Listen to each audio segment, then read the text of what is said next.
Hi there, Sanmonani Molweni. Welcome to Fix channel. For you here, please subscribe before the end of the video. For returning, thank you for love and support. I appreciate you. Izingane ezisithembu kanye nothando nesithembu siyaxoxa lana ke uma Pumelelo okumayini. Cha, kukhona lento ekuthiwa ku-social media asemnikezeni iy'mbali zakhe. Hhayi ukuba umzali oqotho simbonile. Zikhona lezo ey'khuluma eceleni kuthiwa ayi uyakhetha kanjani kanjani, kodwa nje selobu iqalile i-show evela noMpumelelo la kufanele ukuthi bekhulume khona noMpumelelo, umbekela nje isithombe sento njengoba injalo. Akagwegwesi ngoba hlampe kule situation uma kaMpumelelo akayenzi lento leyo ekuthiwa yini lesenisho i-boy mom. Akayenzi lento yo-boy mom. Ngimchazele azulimi lami yini ngimchazele kuthiwa-ke i-boy mom yilabo mama labo abavuna iy'ngane zabo zabafana noma ngabe zenza amaphutha angakanani. Kule esibona kwizingane zesithembu kanye noMayeni.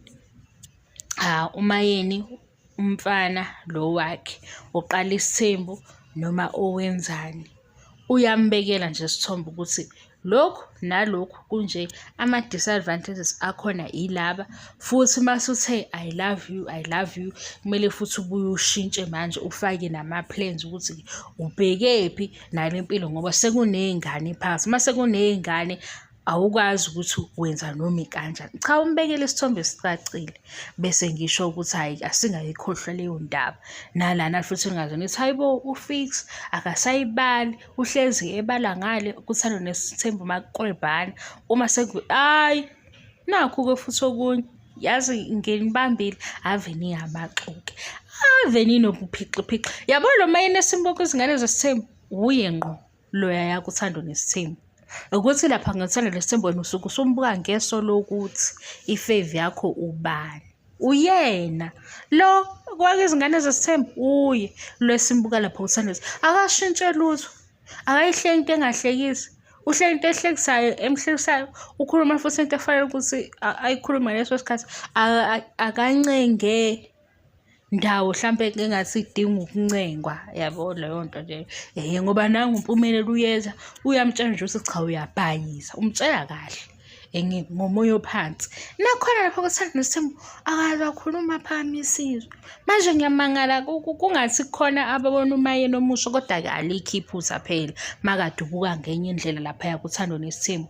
Ngasufika ngapha kwizingane zesithembu usuyembuleka ubona ngenye indlela, alikho iphutha. Kodwa bese ngisho ukuthi abanye kanye nami esisuka ngale kuthando nesithembu sisabona nje umama oyedwa olokhu emile ukuthi nje into ene-nonsense phakathi angihambisani nayo, angiyihlekeli futhi inonsense. NanguMpumelelo awuyamtshela ulobe embeka nje emgqeni. Inkinga-ke ukuthi uMpumelelo ngathi nje uma wakhe uhlala naye kodwa nje akamlaleli. Yabo uMpumelelo kufana nokuthi nje ngathi uthi-ke okay sizoshutha noma ngoba senza uthando nesithembu, kodwa nje yonke lento ayishoyo ayikho.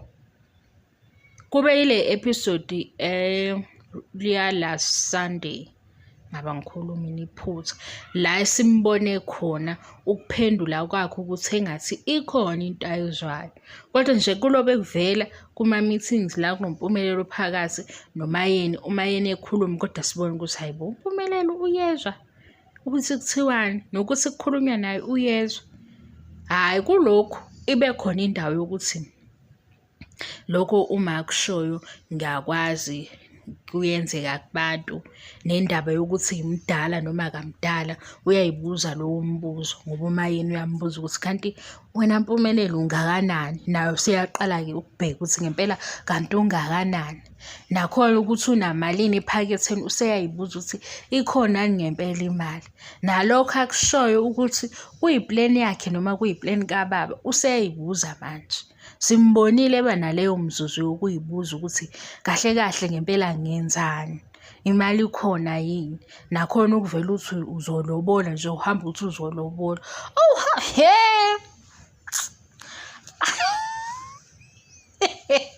we guys, yazi ukuthi Hayi bo, yaze ngayikhumbula into ngiphakathi nokurekhoda ngiyaxolisa bakithi ngathi ngizwakale ngathi angilihluphi. Awuhambi uthi uyalobola, awuhambi. Nayizwa leyo ndaba, awuhambi umemezela. Yabo into ejulile nebalulekile nofuna ukuyenza ifuna lezi ndawo ezingathi ziyimfihlo uy'khulume khona mase uyayenza. Niyabona lapho ukuthi sesisuka kuthando nesithembu esebewuvalile u-season 7 singapha ku-season 2 izingane zesithembu kodwa usahamba ethi uzolobola. Hhayi, angiyivale le video ingaze yoneke bengizoyincomela umayeni wavuka-ke lo msangano wami ngoba sesile cha we guys velani lapha ngeke size sihlekane usho nje nawe ukuthi ake khona ubhuti wakwakubelisela mhlawumbe iminyaka noma yaze yaba u-2 ekutshela nje ukuthi hhayi ngizokulobola. Unawe waze waphaphama ukuthi hayi bo lo bekhuluma ngoba le yokulobola imali ahamba naye aseyibekile yinkomo ey'thengwayo zifakwe etracking zihamba. Manje mase kulobe kuthiwa ngizokulobola from January to December, uvala omunye uDisemba uqala omunye uJanuary, ngizokulobola hayi. Kodwa nakha-ke kuy'ngane zesithembu sihlezi endabeni yokuthi uzolobola Mpumelelo.